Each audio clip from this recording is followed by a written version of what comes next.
आज का एपिसोड हम राकेश जी झुंझुनवाला को श्रद्धांजलि अर्पित करके शुरू करते हैं, जो एक बहुत ही एस इन्वेस्टर थे और एक्टिव इन्वेस्टर थे। Welcome to Finoda. I am CA Mahendra Chaturmutha. Rakesh ji Jhunjhunwala के वेल्थ के बारे में या उनके स्टॉक मार्केट के इन्वेस्टमेंट के बारे में, उनके इन्वेस्टमेंट स्टाइल के बारे में, उनके कंपाउंडिंग के बारे में काफ़ी बातें हो चुकी है, वो आप जानते ही हो। ये भी जानते हो कि 1992 में उनका नेटवर्थ जो 200 करोड़ था, वो जब उनका देहांत हुआ 2022 में, तो वो नेटवर्थ था 46,000 करोड़ के आसपास। तो इतना जो कंपाउंडिंग हुआ है उनके नेटवर्थ का, तो वो क्या रेट से हुआ? वो था ऑलमोस्ट 18.26%। अभी एक एक्टिव इन्वेस्टर का नेटवर्थ अगर कंपाउंडिंग होता है 200 करोड़ से 46,000 करोड़ तक 18.26% के हिसाब से, तो उनका फुल टाइम बिजनेस वो था, वो फुल टाइम एक्टिव इन्वेस्टिंग का ही काम करते थे। जबकि जो नॉर्मल इन्वेस्टर रहता है, आप और मेरे जैसे, हम लोग पैसिव इन्वेस्टर्स रहते हैं, हमारा कोई फुल टाइम वो काम है नहीं। अगर राकेश जी ने 200 करोड़ का 46,000 करोड़ कमाया है, बनाया है, तो हम ये एज्यूम कर रहे हैं कि हर साल उन्होंने उसमें कुछ एडिशन नहीं किया है, मतलब एडिशनल उनका कुछ इनकम था नहीं, मतलब ट्रेडिंग से बोलो या बाकी कोई कंसल्टेंसी से बोलो, ऐसा कोई इनकम था नहीं। आपका मेरा तो एडिशनल इनकम रहता है, जो सोर्स हमारा इनकम का रहता है हमारा इन्वेस्टमेंट का।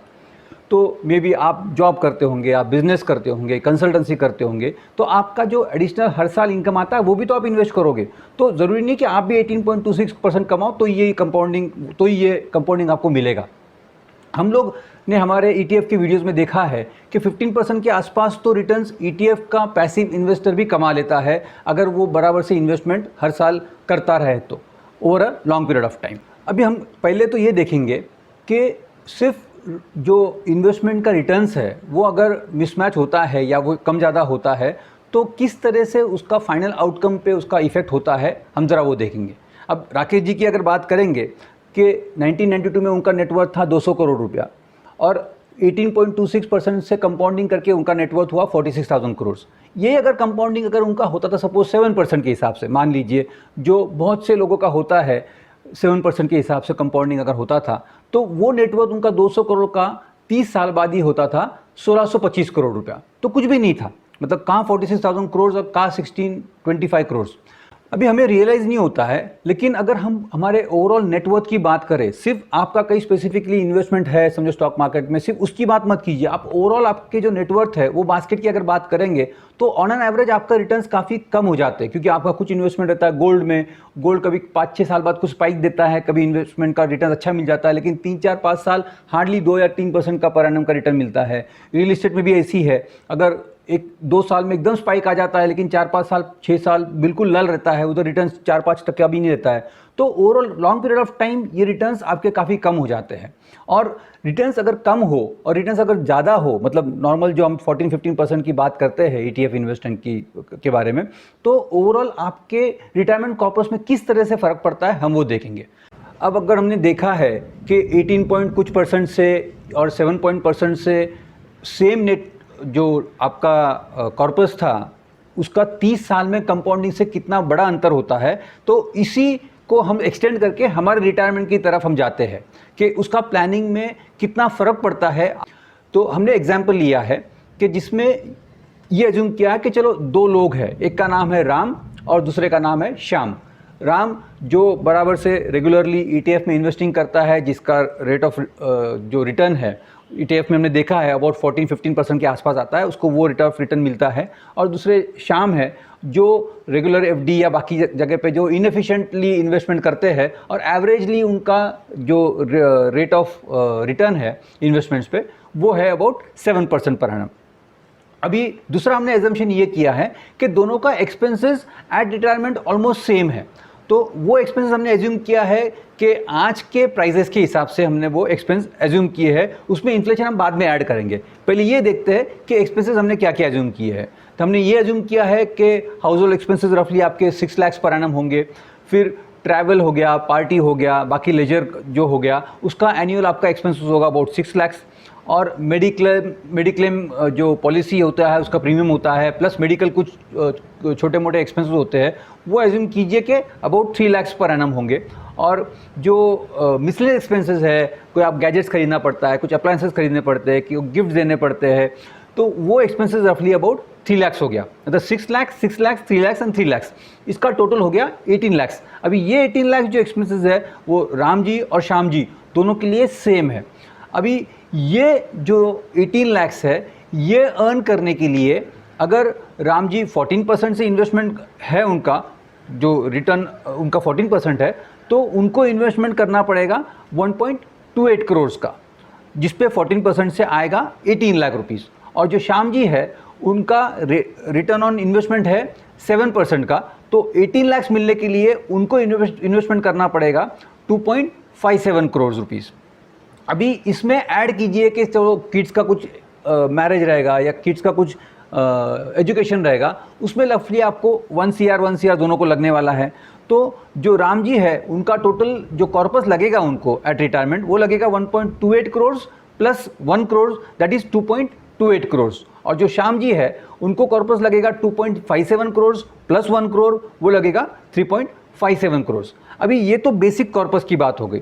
अभी 30 साल के बाद में ये जो पैसा है इसकी वैल्यू तो कम होगी क्योंकि इन्फ्लेशन होगा, तो उस वक्त आपको कितना पैसा कॉर्पस में लगेगा कि आज का जो आपका स्टैंडर्ड ऑफ लिविंग है जिसमें आपका मंथली एक्सपेंस 18 लाख है वो आप मेंटेन कर पाओगे। तो जो राम जी का कॉर्पस है 2.28 करोड़ की हमने बात की थी, वो अगर 6% इन्फ्लेशन से हम पकड़ते हैं तो उनको 30 ईयर्स के बाद में वो कॉर्पस लगेगा 13.13 करोड़, रफली मान लीजिए 13.25 करोड़। और श्याम जी जो है 3.57 करोड़ का कॉर्पस जो लगने वाला है वो इन्फ्लेटेड कॉर्पस उनका हो जाएगा 20.51 करोड़, तो रफली मान लीजिए 20.5 करोड़। तो सिर्फ इन्वेस्टमेंट का जो रिटर्न है उसके डिफरेंस की वजह से राम जी को कॉर्पस लगने वाला है 13.25 करोड़ का और श्याम जी को कॉर्पस लगने वाला है 20.5 करोड़ का। अब राम जी का केस पहले हम लेते हैं कि जिनको कॉर्पस लगने वाला है 13.25 करोड़ का, इनका हम आज से कितना इन्वेस्टमेंट उनको हर मंथ करना पड़ेगा उसकी बात करते हैं। उनके इन्वेस्टमेंट पे हम लोग ने ये अज्यूम किया है कि रफली 14% पर एनम के हिसाब से उनको रिटर्न्स मिलेगा। और जो इन्वेस्टमेंट है उनका वो हर साल जो हर मंथली जो वो इन्वेस्टमेंट करेंगे वो हर साल अबाउट 5% से वो रकम बढ़ाएंगे। सपोज आज उनका इन्वेस्टमेंट होता है मंथली सपोज 10,000 रुपीज़, तो अगले साल से वो होगा 10,500 रुपीज़। तो पहले साल हो गया 10,000 के हिसाब से पूरे साल में 1,20,000, वैसे ही अगले साल होगा 10,500 के हिसाब से 1,26,000 रुपया। तो 5% हर साल वो जो इन्वेस्टमेंट है वो बढ़ता रहेगा, ऐसे 30 साल तक बढ़ता रहेगा। और श्याम जी के केस में भी वही एज्यूम किया है कि जो भी उनका आज का मंथली इन्वेस्टमेंट रहेगा वो हर साल 5% से बढ़ेगा। सिर्फ जो रेट ऑफ जो इन्वेस्टमेंट पे रिटर्न्स है वो राम जी के केस में हमने 14% एज्यूम किया है और श्याम जी के केस में वो एज्यूम किया है 7% से। तो राम जी को अगर 13.25 करोड़ का कॉर्पस क्रिएट करना है 30 इयर्स में और 14% उनके इन्वेस्टमेंट्स पे अगर उनको रिटर्न्स कंपाउंडिंगली मिलते हैं तो उनको SIP करनी है 19,800 के हिसाब से, 19,800 रुपये की SIP, मतलब रफली आप समझ लीजिए 20,000 की SIP करनी पड़ेगी जो हर मंथ होगी। और वो करना है ETF में। उसके लिए ETF की लिंक जो वीडियो है हमारा उसके लिंक डिस्क्रिप्शन में दी है कि कैसे हर फॉल में आप ETF में इन्वेस्टमेंट कर सकते हो। और उनका एनुअल इन्वेस्टमेंट होगा इसके अंदर 20,000 के हिसाब से, एनुअल में होगा 2,40,000 पहले साल में, सेकेंड ईयर में 5% बढ़ेगा, थर्ड ईयर में वापस उसके ऊपर 5% बढ़ेगा। ऐसा करके आप 30 ईयर्स करोगे तो उनका corpus at the end of 30 years हो जाएगा 13.25 करोड़। अब आते हैं श्याम जी के केस की तरफ। श्याम जी को कॉर्पस चाहिए है 20.5 करोड़ का, मतलब 20 करोड़ 50 लाख रुपए का। तो उनको अगर 7% से ही उनको अगर रिटर्न्स मिलने वाले हैं, वो बैंक FD में बोलो या इनएफिशिएंटली जो वो इन्वेस्टमेंट मैनेज करते हैं, किसी भी तरह से अगर उनका रिटर्न ऑन इन्वेस्टमेंट 7% ही आता है तो वो उनको आप हैरान हो जाएंगे सुन के कि उनको मंथली इन्वेस्टमेंट है वो करनी पड़ेगी 1,04,800 रुपया, रफली 1,05,000 पकड़िए। तो जहाँ पे राम जी को करना पड़ता है सिर्फ 20,000 रुपया पर मंथ का इन्वेस्टमेंट, श्याम जी को करना पड़ रहा है 1,05,000 पर मंथ फर्स्ट ईयर में, सेकेंड ईयर में 1,05,000 प्लस 5% करना पड़ेगा। तो ऐसे उनका इन्वेस्टमेंट का जो टारगेट है, जो इन्वेस्टमेंट का उनका कमिटमेंट है वो बहुत ज़्यादा प्रमाण में है। तो कितना फ़र्क हो गया, जो राम जी का इन्वेस्टमेंट है 20,000 और श्याम जी का इन्वेस्टमेंट है पर मंथ का 1,05,000 आज की तारीख में, तो रफली 5 टाइम्स का फ़र्क हो गया। तो इसमें तो इसका मतलब ये हो गया कि जो तो हम लोग बेसिकली जो इम्पोर्टेंस दिखाना चाहते थे ये वीडियो में यही था कि अगर आपका रिटर्न ऑन इन्वेस्टमेंट बराबर से नहीं है, अगर एफिशिएंट नहीं है, तो इन्वेस्टमेंट प्लानिंग में कितना बड़ा अंतर पड़ता है। मतलब ये हो जाएगा कि रफली अगर कोई ऑफिस में काम करने वाला एक लेवल 1 का कोई बंदा है, कोई बॉस है, और लेवल 4 का बंदा है या लेवल 3 का बंदा है जिसका सैलरी जो बॉस के सैलरी से हार्डली 20% है, मतलब बॉस का सैलरी अगर 100 रुपीज़ है और इसका सैलरी अगर 20-25 रुपया भी है, तो दोनों का अल्टीमेट रिटायरमेंट लाइफस्टाइल सेम रहने वाला है, just because mister Ram has managed his investment much more efficiently and mister Shyam has not managed his investment very efficiently।